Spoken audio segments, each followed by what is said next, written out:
Greetings, Masandawana. Greetings, football lovers. I am back once again with yet another installment of the Yellow Corner, and this time I'm bringing you the preview of our Dstv Premier League game fixture away to Moroka Swallows on Monday night, K7 in Dstv. This game, like I said in the previous preview, was supposed to have played Tuesday, but because of our CAF Champions League commitments as we travel to Tunisia next week to take on Experience in the first leg semi-final, it was moved forward to Monday. So yeah, no, these games are coming quick and fast, man. I think in the last by Monday we would have played, I think, 3 games in how many days? 6-7 days, which is a lot, man. So before I get into this preview, let me start by congratulating the boys, man, the team as a whole, for making it to yet another cup final, man, cup semi-final, man. We are into cup semi-finals. We are running away with the league. We've already won one trophy, man. This season has the potential to be something really, really special. One can hope and pray it ends like that. You know, it becomes something really special that we will tell our kids and our grandkids about as the supporters, the Sundowns, man. And let me also give credit to the boys, man, and the technical team for what they are doing right now. Not many would be doing what Sundowns is doing, man. These guys have been traveling up and down, man, the country, man. I saw a tweet here, one of our channel's supporters, man, a guy who supported us from day one in Dosi, and he mentioned the number of countries that we've been to this year only, man. We've been all over the continent, Tanzania, Mauritania, everywhere, man. And it's not only the traveling, it's the traveling and the games. It takes a lot. It really takes a lot on the body, man. I mean, we know, Leon, and just being in the car and you're traveling somewhere, even if you're not the one driving, but if it's a long distance drive, you feel it, Leon. So yeah, man, I take my hat off to the boys, man. We're fully behind them, man. May they continue fighting for our badge and keep representing us as they are doing right now, man. Like I said, we're playing Moroka Swallows on Monday, and I think I need to thank Moroka Swallows, man, for agreeing to move the game to Monday, for understanding we need time to prepare for Champions League, to travel to Tunisia, to rest and all that, man. They could have said no, it was within their rights, you know, but they said no, we'll help our countrymen, you know, and agreed to the game being moved to Monday. So I really would like to thank Moroka Swallows for that, man. On Friday in the NetBank, I was a bit surprised with how strong we went with regards to our lineup, you know. But the coach in the post-match press conference said something. He said the players, they need to spend time together on the pitch, you know, fight, you know, and help each other fight, you know, and try and build momentum, you know. So I get why we started with such a strong lineup, you know. The coach wants to find solutions, man. We've not been to our fluid best in the last couple of games. Even though on Friday I think we played fairly well, but in the previous games we lacked something, man. We lacked something. So I think the coach is trying to find that, you know, and yeah, it's really understandable. We started like that, man, and yeah, Amatak surprised me, not with the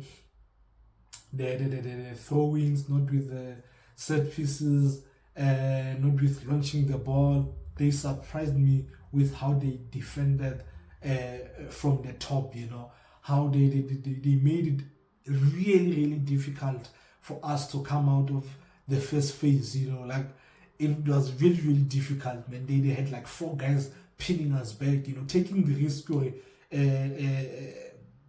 They have 4 guys, they are left with 6 behind. At times they even had 5, So if Sundowns bypass our, we prepare to if Sundowns bypass our press, and I wondered, could this be a blueprint to Swallows, going into this game, not just them, but a lot of these other teams that will face on. Let's take risks and not make it easy for Sundowns to come out of the first phase of their build-up, And I think it really worked for them, It really worked for them, and because we one team that builds from the back, and move from one third to the other, and they really made it difficult, So would Swallows do that? I highly doubt it. I've watched the games as Swallows.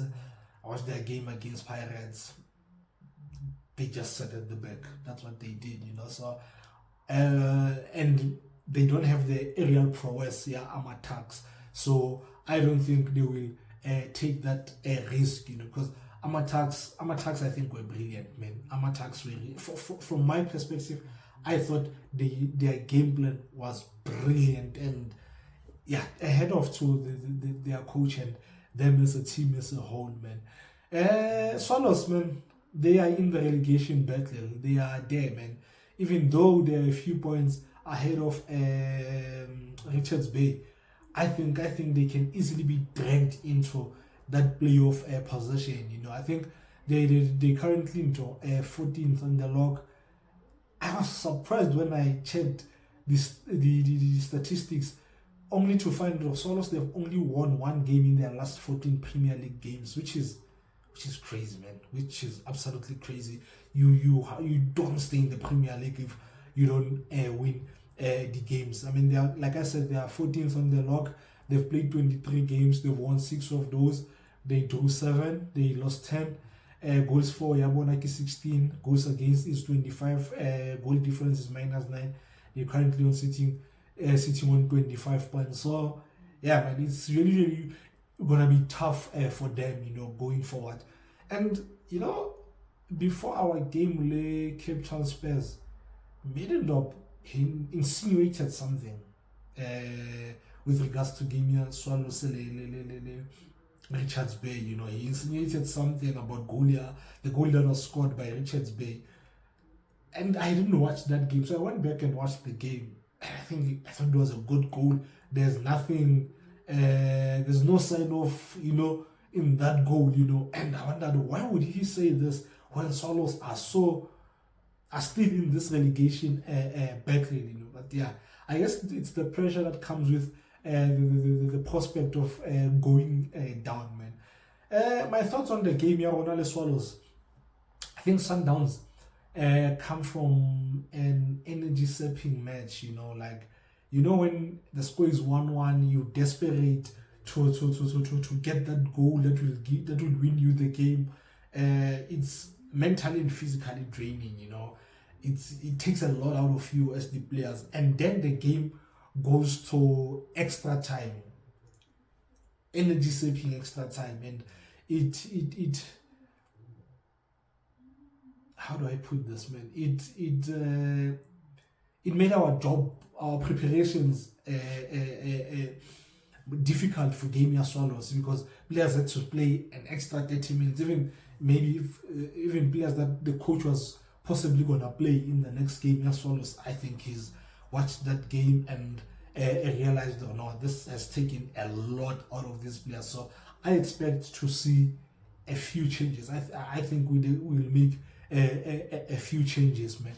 And like I said with Swallows earlier on, I expect Swallows I'm 100% sure Swallows will play a low block.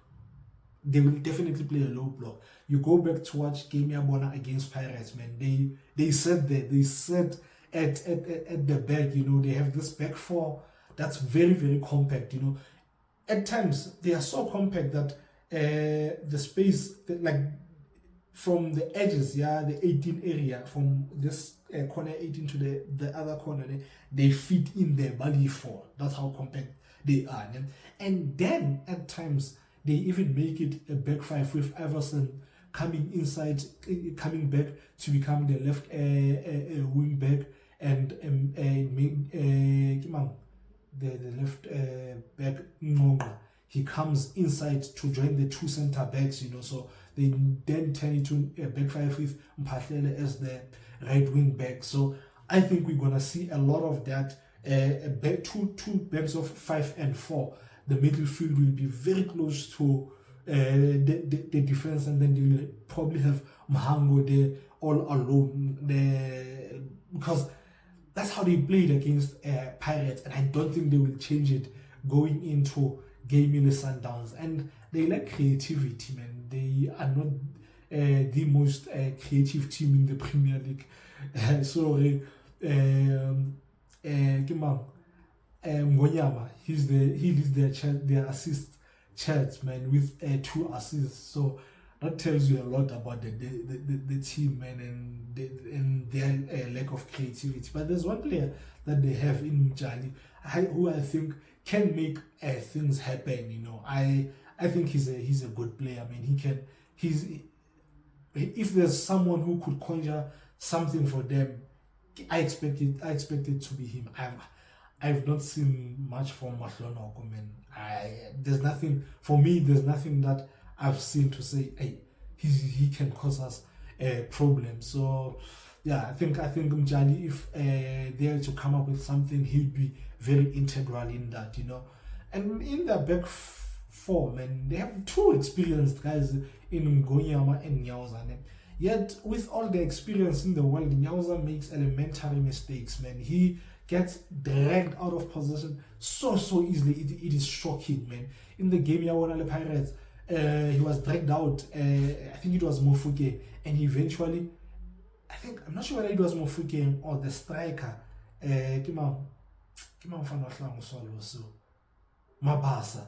And then I think he followed Mabasa, and then the ball was then played behind to that open space, and I think it was played to Mofuke, and then he fouled Mofuke.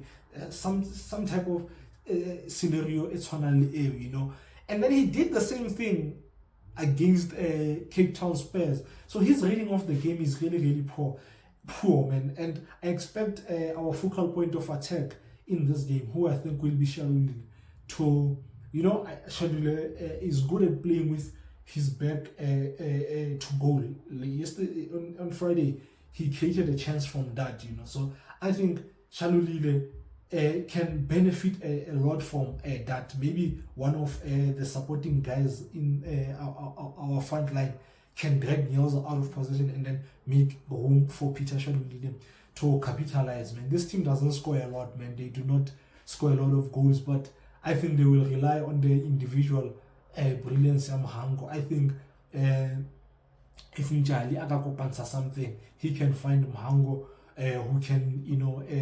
who can finish, But again, I think Mhango is a very emotional player, and the more they do not have possession, because I do not think they will have possession at all in this game.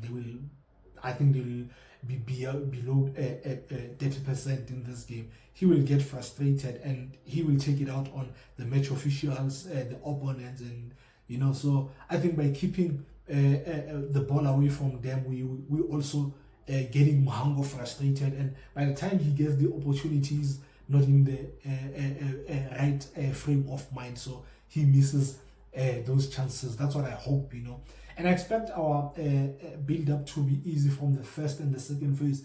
I think in the final third, that's where we'll have to come up with solutions because of what I said and how they turn the 4 into a 5, and then that compactness, as well as the 4 midfielders, the midfield guys literally being on top of the defense with not so much space between the lines. So it will be really interesting to see what we do to open them up in this match. Getting into the lineups, I'm starting Ronan Williams for obvious reason. We are chasing that clean sheet and least number of goals conceded record. Mudau didn't play in the previous game, so I'll start Mudau, and he's coming back from an injury, so he hasn't played that much, So you want to get that engine going. I think, guys, we have a lot of injuries. I'll try to post a picture here, the injury list and most of them are at the back. So hey, we really have to, try by all means to make sure we don't lose. I know it's beyond our control, but it would be nice if we don't lose any of our defenders, for the remainder of the season. I'll play Brian Onyango with Mvala in this game. I'll rest Grant. I'll play, I do not know, man. I've had this lineup for so long. I've had Mashiro Mudibe and kept scratching, and I found it difficult to decide. But with the injuries that we have at a left back, I'm not sure if I'm ready to risk Mudiba, going into that semi-final. So I'll play Mashiro in this game. My midfield three will be Obas. I know he played 120 minutes in the Nedbank game, but he hasn't played much. So on Saturday they're going to have a day off. So I think he will go. He's got a good engine as well. I'll play Mbule because Mkhulise is injured. I'll play Mayema again, and then my front three will be Mendieta, Shalulile, and Sereno. And I know a lot of people will say, but Mabena played well. Mabena was amazing when he came on as a sub. He's gonna be a baller. He's a baller. He's gonna reach amazing heights. He's proper talented. But I listened to press conference here, Coach Hulani, after the game, and he mentioned, you need to keep them grounded, because of how these young boys. One thing we forget, Mabena is 17, so yeah, I think he will get minutes, maybe coming from the bench. My score prediction, I think we will win 0-2 in this match, man. It would be nice to have Peter scoring, man, to bring back the confidence. I really feel for Peter, man. This guy, I don't want to say he carried us, but he was instrumental in all the cups that we won, even in the most recent one, the African Football League. So for him to be struggling like this, you feel sorry for him, you really do, man. And hopefully, man, in this last run season, he gets his goal scoring boots back and he finishes the season on a great note. The next preview will be on Tuesday or Wednesday. We're still not sure on when the semi-final first leg will play, whether it will be Friday or Saturday. So yeah, the next preview will be that of the CAF Champions League semi-final first leg as we travel to Tunisia to take on Esperance. Thank you guys for watching. Please do keep subscribing, and hopefully Raps will be back for the next one. Until then, sharp Masanda one.